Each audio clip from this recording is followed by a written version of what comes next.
Hola, bienvenidos a un nuevo tutorial. Estamos en Historia del Arte de segundo de bachillerato y bueno, a continuación vamos a tratar el comentario de una obra pictórica. Es decir, nos vamos a hacer cargo de ese análisis formal, ese análisis estilístico de una obra pictórica, en su contexto político, económico, social, y vamos a ir desgranando poco a poco los pasos que vamos a seguir para poder descifrar qué hay detrás de una obra pictórica, sus aspectos, como ya veníamos diciendo, formales, estilísticos, etcétera, etcétera. Bueno, en primer lugar, la pintura es, sin lugar a dudas, la arte plástica más conocida por el público. Ahora bien, su proceso de elaboración es muy complejo, es un aspecto que de normal se desconoce por norma general y, bueno, podemos decir que esta comienza por la realización de un boceto o un dibujo a modo de aproximación al producto final o incluso mediante la elaboración de una obra a pequeña escala que tomaba el nombre italiano de modello. En cualquier caso, estamos ante probablemente la manifestación artística más longeva de la historia y su análisis y comentario, pues bien, requiere cierta capacidad, cierta observación, estudio y demás. Vamos a intentar poco a poco desgranar todos esos aspectos a nivel técnico, a nivel formal, a nivel estilístico. Bueno, el primer punto que vamos a tratar es el de los aspectos funcionales, es decir, el tema, el significado y comentar y explicar de qué trata la obra a nivel general. Una primera aproximación a nivel general que nos permita, bueno, pues que nuestro examinador en este caso se dé cuenta de que, bueno, tenemos un pozo, que tenemos cierto bagaje y que vamos a hacer un comentario adecuado y apropiado al nivel que se nos exige y respetando y siguiendo todas las pautas que se nos marcan, ¿no?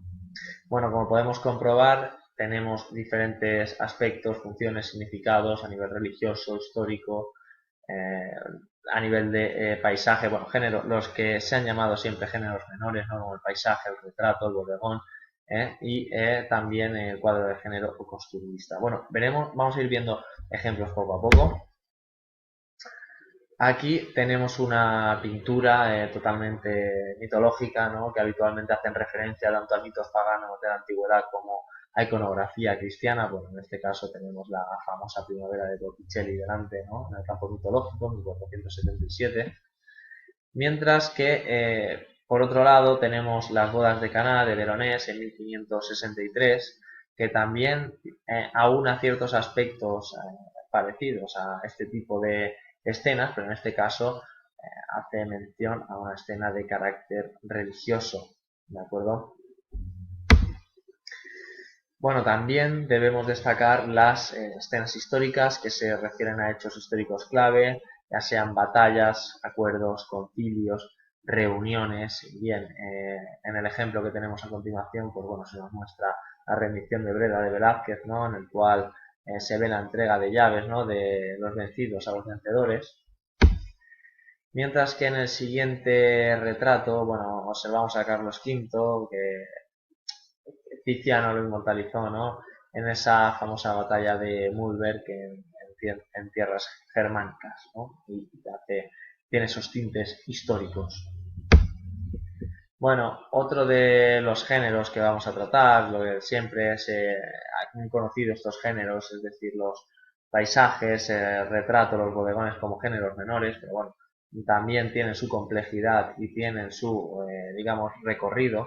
Estamos hablando de paisajes con la naturaleza como la gran protagonista, y en este caso estamos ante Campo de Trigo de Constable en el siglo XIX, o también, siguiendo los ejemplos del siglo XIX, podemos ver el bosque de las ninfas, ¿no? De Corot, también a finales de esta centuria. Bueno, otro género, digamos, de gran calado es el retrato. Tenemos retratos de todo tipo, de toda índole, es decir, desde retratos individuales, dobles, familias enteras que van a ser retratadas, que van a ser pintadas, ¿no? Y bueno, aquí tenemos algunos ejemplos que nos muestran este tipo de retratos, ¿no? Por un lado, este matrimonial feeling de Van Eyck, ¿no? Del siglo XV. Estamos en la pintura flamenca, de gran simbolismo, no vamos a ahondar en ello, pero bueno, en este caso es un retrato doble, un matrimonio. También tenemos retratos individuales, como el del cardenal Niño Guevara, ¿no? del Greco, en el siglo XVII. Por supuesto, otros como el de Inocencio X de Velázquez, también en el siglo XVII, y esa profunda carga psicológica, ¿no? Ese retrato totalmente de esa psicología, ¿no? que estudia a la perfección Velázquez, o como veníamos anunciando también el retrato, ¿no? de familias enteras. Estamos ante la familia de Carlos IV, ¿no? También una obra culminante en la carrera, en este caso, de Goya.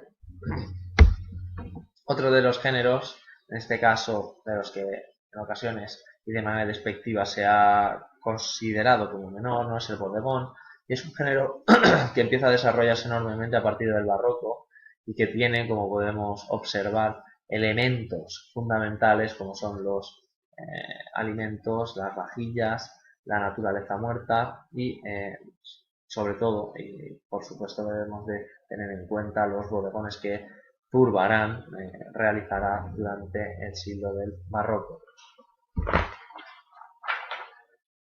Para cerrar este apartado también tenemos escenas de tipo costumbrista que hacen referencia a aspectos de la vida cotidiana, pero sobre todo es un género que empieza a desarrollarse en el siglo XIX con esa explosión, ¿verdad?, de la burguesía, ¿no? A nivel social, a nivel político, sobre todo también a nivel económico, y que muestra en este caso las costumbres de un grupo social emergente y que tuvo su precedente la pintura inicial de Goya, que empezó a caballo del siglo XVIII y el siglo XIX, a empezar a realizar este tipo de escenas de tipo costumbrista. Bueno, tenemos la tarde de domingo de Seurat, a finales del siglo XIX, toda esa pintura impresionista y postimpresionista reflejará esta sociedad, o el Café de Noche de Vincent Van Gogh, también a finales del siglo XIX.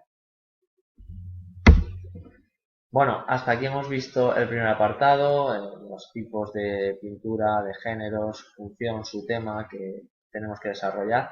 Pasemos al punto número 2, que es el de los aspectos técnicos y formales. Ya sabemos, es el más temido, lo sabemos, es el que más nos cuesta, es el que debemos de intentar analizar una imagen, es decir, no hay palabras, pero sí que tenemos que utilizar un metalenguaje, ¿no? Sobre todo a nivel metafórico, simbólico, para describir una imagen. Con lo cual sabemos que es difícil, pero bueno, tenemos que seguir muy fielmente el esquema y sobre todo practicar. Así que en este caso, en el caso de la pintura, trataremos aspectos, ¿no?, como la materia pictórica, sus líneas, el volumen, la perspectiva, el color, la luz y la composición. Muchas cosas, poco tiempo, pero si seguimos la pauta correctamente, se alcanzará de manera exitosa. ¿Cuáles son las materias, antes de empezar con los procedimientos, cuáles son a nivel de materia pictórica los soportes, ¿no?, que van a tratar, en el cual se va a tratar la pintura? Bueno, tenemos desde tablas hasta telas, hasta el muro, fundamentalmente. ¿Y cuáles van a ser los procedimientos, es decir, las técnicas que normalmente se van a utilizar? Bueno, vamos a primero tener en cuenta y tener presente que van a ser pigmentos de color y aglutinantes, lo que nos va a dar diferentes tipos, ¿no?, y diferentes técnicas para la pintura, para pintar. En primer lugar tenemos el temple, que es yema de huevo mezclada con látex de retoño de higuera y agua, y es muy usada por los pintores renacentistas. Bueno, aquí tenemos ya un pintor de 480, ¿no?, que es bueno, a caballo entre el 300 y el 400, que es Giotto, con esta Madonna de Ognissanti, ¿no?, en el cual ya vemos esa influencia, vemos esa técnica ya como se lleva a cabo, la del temple, bueno, y también la influencia bizantina, evidentemente. También más usual en la pintura mural es el fresco y que se ejecuta mediante un revoque de cal húmeda que sirve de soporte para los diversos pigmentos disueltos en agua. Acto seguido se aplicará una capa de cal y otra de arena y es en lo que se denomina enlucido. Bueno, aquí tenemos un ejemplo bastante clarificador, ¿no? Como puede ser la exclusión del paraíso de Masaccio en el siglo XVI.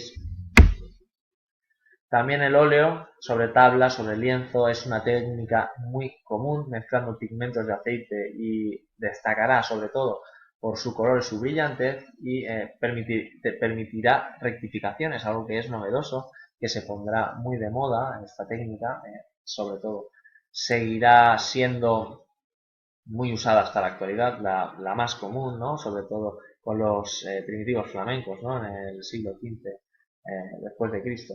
Aquí tenemos un ejemplo como es la Virgen del Canciller Rolín, los hermanos Van Eyck, y a estos hermanos son a los que se le atribuye la creación de esta técnica. Bueno, también tenemos otro tipo de técnicas, ¿no? Como la encáustica, que consiste en la preparación a base de colores diluidos, y otras técnicas más modernas como la acrílica. En este caso podemos observar el collage, el Majolí de Picasso, el cinetismo, etcétera, etcétera. También el dibujo será un género que empezará a ejecutarse y que se consolidará durante los siglos que van del 18 al 20 aproximadamente, porque bueno, será Goya el que empezará a consolidar este dibujo. También tenemos precedentes en el barroco, recordemos que hace poco salió una, una colección de dibujos del maestro Rivera, con lo cual, bueno, Goya digamos que será también un precursor de este género. Además, la acuarela también será una técnica más conocida y actualmente tenemos todo tipo de técnicas que se realizan con el lápiz, con pluma, con carbón, incluso con boli. Otras técnicas que también se pueden englobar dentro de la pintura serán el esmalte, el vitral, el mosaico, la cerámica, el grabado o incluso la fotografía.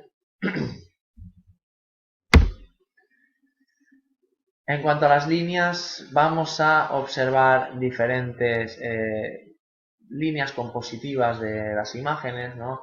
En primer lugar, hablamos del trazo, si es continuo, si es cerrado, si es grueso, si es vehemente. Bueno, en esta ocasión, en este ejemplo, podemos ver ese trazo continuo y cerrado en el cual se está simplemente describiendo una imagen. Aquí tenemos también otro de esos trazos cerrados, ¿no? Bastante primitivos, bastante, digamos, arcaicos a nivel pictórico, a nivel técnico. Bueno, aquí tenemos también un ejemplo del románico en San Isidoro de León, también como vemos ese trazo cerrado, descriptivo, y en el cual, pues bueno, simplemente se intenta expresar una simbología, una ideología incluso, por qué no decirlo. Sin embargo, también tenemos ese trazo grueso, vehemente, expresivo, también con líneas imaginativas, abiertas, poéticas, por qué no decirlo también, ¿no? Bueno, aquí tenemos ese trazo curvilíneo, sensual, en este caso erótico, ya sabemos, ¿no? Esas fantasías, ¿no? De Salvador Dalí en el Gran Masturbador. Bueno, en cuanto a las líneas dominantes, pues bueno, también podemos ver qué composiciones van a tener estas líneas, si van a ser verticales, si van a ser eh, triangulares, si van a ser circulares, etcétera, etcétera. Bueno, aquí tenemos algunos ejemplos también, ¿no? De esas líneas, en este caso, verticales, ¿no? Haciendo una diagonal hacia la parte superior de la imagen, ¿no? Y bueno, esas formas en escorzo, ¿no? Que vemos en la parte inferior, ¿no? En la imagen. También como veíamos composiciones claramente piramidales, bastante, digamos, equilibradas. También ese ritmo estático, esas pinceladas y esas líneas suaves sin ser muy violentas, sin ser muy agitadas. Aquí tenemos. Por su parte también encontramos también ese ritmo, ya hemos visto anteriormente esas pinceladas estáticas, lineales, suaves, onduladas en muchos casos, pero también por el contrario, y tal y como podemos observar en estas imágenes, ¿no? Como la del sembrador, imágenes que sobre todo vienen de los estilos impresionistas y postimpresionistas, es decir, de las vanguardias, podemos encontrar esos trazos, esas pinceladas gruesas y que dan bueno, esa sensación de violencia, esa sensación también de agitación, ¿no? Aquí tenemos también estos trigales en este paisaje que nos dan esa sensación un poco de, digamos, de no tanta proporción, no tanta armonía, sino más bien todo lo contrario. Estamos hablando de violencia, estamos hablando de, bueno, agitación y todo este tipo de calificativos. En cuanto al volumen, ¿qué sensación nos da la pintura? El volumen se encarga de representar la magnitud o la escala de un objeto y del espacio ocupado por ese cuerpo. Se plasma y también se puede ver en este pequeño dibujo a través del color, la línea y la luz. Evidentemente este es mucho más nítido en composiciones tridimensionales que no bidimensionales y por tanto también debemos de realizar un pequeño apunte, una pequeña anotación sobre qué sensación nos da de volumen la obra pictórica, ¿no? En cuanto a la perspectiva, la realidad tiene tres dimensiones, que es el alto, el ancho y profundo, pero en un cuadro, en una pintura, solo vamos a tener dos, el ancho y el alto. Por lo tanto, el principal problema que va a tener todo pintor es cómo conseguir dar esa ilusión de profundidad en un cuadro. La respuesta es sencilla, a priori, ¿no? Que es mediante el engaño de nuestra vista. Es decir, nuestros ojos, que no son infalibles, ya lo hemos visto como, por ejemplo, los arquitectos griegos también nos engañaban a través de sus cálculos matemáticos, y es más bien fácil distraerlos y hacerlos ver efectos engañosos. También la perspectiva y la tridimensionalidad tiene que ver con la corporeidad y la volumetría, y por lo tanto sigue siendo un fraude a nuestros sentidos, que caemos en la trampa y nuestra vista resulta burlada. En el caso de la antigüedad y de la Edad Media no se sabía o no se quería o no se tenía ninguna intención de representar la distancia ni la profundidad, por cuestiones que ahora no vienen al caso, pero vamos a decir que no es que no se supiera, sino que tampoco era necesario este tipo de estudios para las representaciones, para la función, para el significado, para el simbolismo que tenían las pinturas en estas épocas. Todo aparece en el mismo plano, no hay gradación de colores, los contornos son claros, marcados, no suele haber fondo, y va a ser durante el gótico cuando se va a empezar a elaborar esa jerarquización o perspectiva teológica en la cual los personajes son más grandes cuanta mayor significación poseen. Caso de Jesucristo, caso de la Virgen o caso de algún santo. Bueno, aquí tenemos esta anunciación de Martini, en el cual se puede comprobar esta jerarquización del espacio y esa perspectiva que conocemos como teológica. En este caso sucede lo mismo. Tenemos en Teodora y su séquito, en este mosaico bizantino, también como la posición central de la emperatriz, también con esa está dentro de un mismo plano, evidentemente, pero esa posición central, o por ejemplo el púrpura de su vestido, pues va a dar un poco esa sensación de jerarquía dentro del propio en este caso mosaico. Va a ser a partir ya del Renacimiento cuando los pintores florentinos comienzan a investigar a fondo las leyes de la perspectiva como una ciencia, como una ley, como un principio matemático, y genios como Mantegna, Ghiberti, Masaccio y otros establecieron ciertos principios necesariamente observables para reproducir una distancia dentro de una misma pintura. Posteriormente esta teoría fue puesta en práctica, mejorada y perfeccionada por autores como Leonardo, Miguel Ángel, Giorgione o Rafael. bueno, aquí tenemos evidentemente la obra clave, ¿no?, que nos muestra esta perspectiva, ¿no?, en este caso perspectiva aérea, ¿no?, donde se encuentra esa tercera dimensión, se captan los efectos atmosféricos, el aire, el cual separa y envuelve los objetos, y bueno, con la técnica del esfumato se puede ver la palidez, la pérdida de nitidez de la imagen, que hacen que el lienzo, en este caso, gane en profundidad y distancia respecto al ojo humano. También tenemos otro ejemplo bastante claro, que es el de la rendición de Breda, donde, bueno, a través de esa gradación de colores, de ese fondo, también vemos en ese primer plano diferentes gradaciones, ¿no?, a nivel de profundidad, y bueno, verás que también supo evidentemente captar con una maestría sin igual estos efectos para darle profundidad a sus lienzos.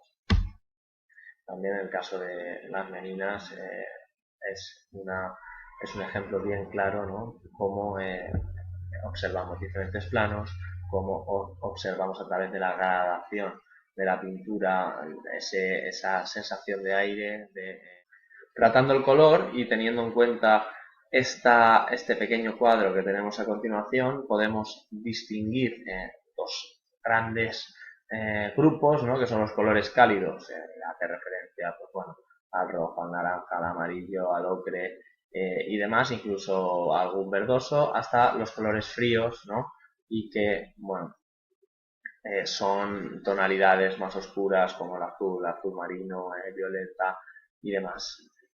También se pueden clasificar como colores primarios en cuanto al amarillo, al rojo, al azul, y colores secundarios en cuanto al naranja, violeta o verde. También, si nos fijamos y destacan alguno en especial, podemos comentarlo y a qué se debe, ¿no? Si es una moda, si es una firma personal del artista, si es una firma habitual del movimiento, si este color pertenece o por lo menos es usado en algún movimiento. Y tenemos un ejemplo bien claro, ¿no?, que es el de las pinturas negras de Goya, donde los colores oscuros, el color negro, predomina por su visión particular tanto del mundo como por su sensación personal. Por lo tanto, deberíamos de reseñarlo y hacer un poco hincapié en ello. Aquí tenemos otro de los ejemplos, ¿no?, con Saturno devorando a sus hijos. Y en este caso sí que sería muy importante que comentásemos pues un poco cómo el color influye en un artista, en un movimiento, en un estilo, etcétera, etcétera. Pues bien, aquí también podemos observar en cuanto al color esas tonalidades mucho más frías, donde predominan esos colores más oscuros. Sin embargo, tenemos otros ejemplos donde la paleta pues es mucho más cálida, atendiendo a esos ocres característicos, en este caso de los girasoles de Van Gogh, y unas tonalidades mucho más cálidas. También tenemos algunos autores que nos van a regalar, ¿no?, esta variedad cromática y que a través de estas composiciones un tanto atrevidas, ¿no?, para su momento, y con estas mezclas un poco mezclando colores cálidos y fríos, pues van a dar estas composiciones tan, por lo menos, variopintas, ¿no?, se podría llamar de esta manera, ¿no? Aquí también lo podemos ver como las vanguardias también van a ahondar en estas composiciones, mezclando toda una variedad cromática y gamas de colores de diversa índole. En el caso de la luz, vamos a dividirla en 4 grandes bloques, aunque bueno, no son bloques estancos, sino que muchas veces podemos encontrar diferentes adjetivaciones o diferentes, ¿cómo decirlo?, diferentes estilos a la hora de tratar la luz y de diferente manera. Aquí nos encontramos con una luz bastante diáfana y homogénea en esta obra del mundo romano, y nos da esa sensación tanto de equilibrio como de armonía dentro de la composición, ¿verdad? También del mismo modo vamos a ver esa sencillez, ¿no?, que trata en este caso Vermeer en esta obra, cómo hace una mezcla a nivel lumínico que nos da también esa sensación de equilibrio y armonía dentro de la imagen. Aquí sí que vemos cierta gradación, ¿no? de colores para dar también aspecto de profundidad, para generar sombras y para generar luces, pero que también a grandes rasgos sí que nos da esa sensación de, en este caso, de equilibrio en la obra. Vamos a ver también una luz contrastada. Estamos hablando de contrastes claramente lumínicos, así como la gradación anteriormente era mucho más lineal, mucho más estática. Aquí sí que vemos esa expresividad y dinamismo en cosiendo la vela. También en la bata rosa podemos ver cómo se juega, ¿no? A través de trazos gruesos de pincel con ese dinamismo, esa expresividad que nos da la imagen, ¿no? Parece que haya movimiento dentro de la misma imagen. Por supuesto, encontramos una luz cenital que nos va a dar orden, que nos va a dar estatismo. Bueno, esto es un ejemplo bastante radical, ¿no? Pero bueno, esta luz, esta poca gradación de colores, también ese plano bidimensional nos va a ayudar a esa sensación de estar ante una luz totalmente cenital que lo ilumina todo, ¿no? Sin embargo, también encontramos luces, ¿no? Que hacen diagonales, que hacen formas geométricas dentro de la pintura, en este caso una luz oblicua que nos va a permitir observar movimiento, que nos va a permitir observar profundidad dentro de la propia imagen. Finalmente, con esto acabamos ya el análisis estilístico y formal, la composición. Es decir, cuáles son las líneas, cuáles son el esquema básico que se va a articular dentro de una pintura y cómo el autor trata esta serie de líneas compositivas que van a marcar de alguna forma el resultado final, ¿no? de la pintura.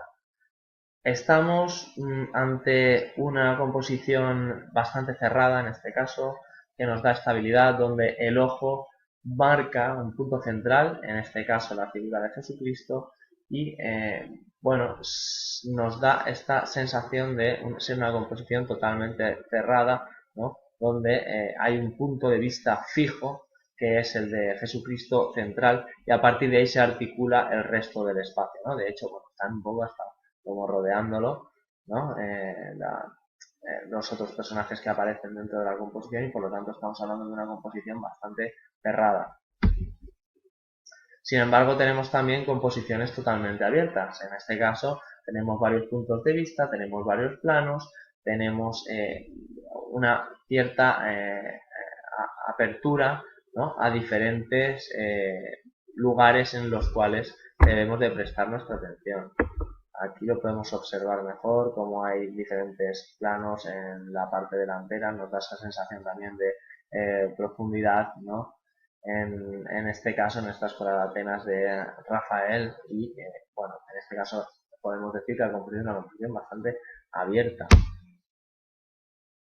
¿vale? Del mismo modo,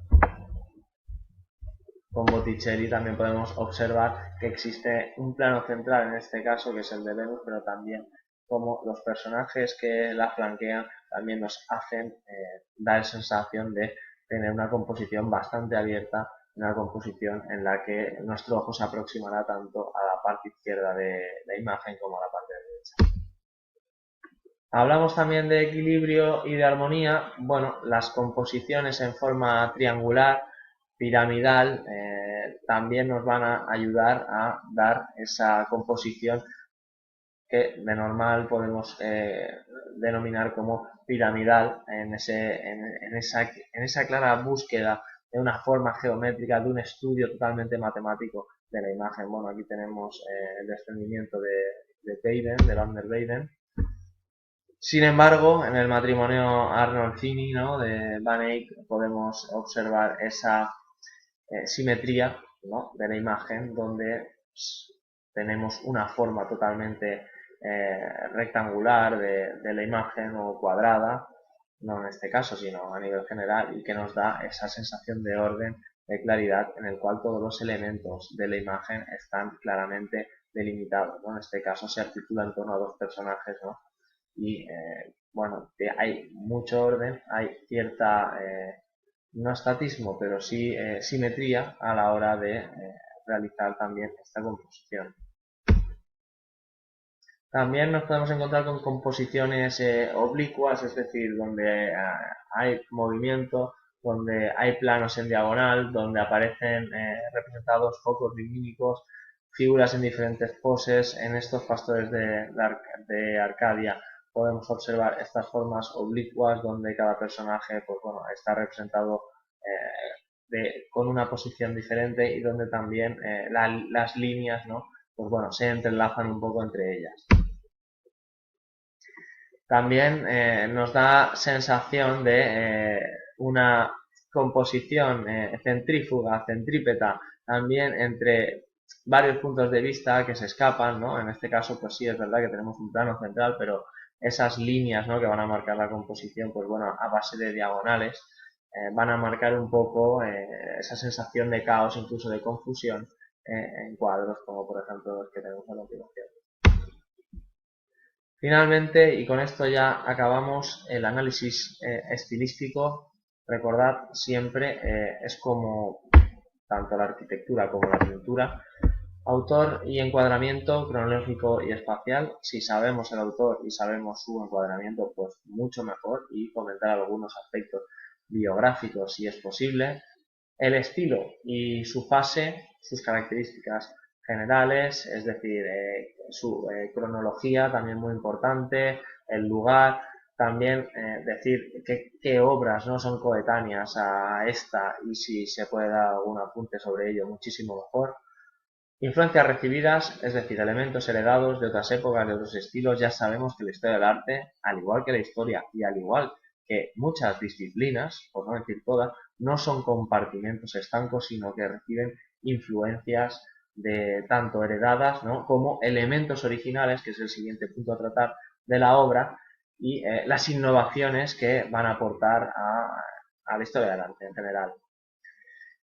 Tratar el contexto político, económico, social y cultural de la época también va a resultar muy importante, porque bueno, no entendemos una obra de arte sin su contexto, sin sus condicionantes a nivel político, económico, social, cultural, religioso, en la cual se ha realizado. Y finalmente tratar esos caracteres propios, esos matices propios que el autor le va a dar a la obra y la influencia que va a ejercer para obras posteriores. Bueno, hasta aquí este pequeño repaso, este humilde vídeo. Espero que os haya servido de utilidad. Volvemos a lo mismo. Esto es la parte teórica, esto es, digamos, el esquema que tenemos que interiorizar, que tenemos que manejar a la perfección, pero esto se basa en la práctica y necesitamos practicar para llevar a cabo, pues, bueno, un comentario que sea competitivo, ¿vale? Y que sea, que nos dé esa competencia a nivel de análisis y comentario de una obra, en este caso pictórica. Así que nada, espero que os haya servido, muchas gracias y nos vemos en clase.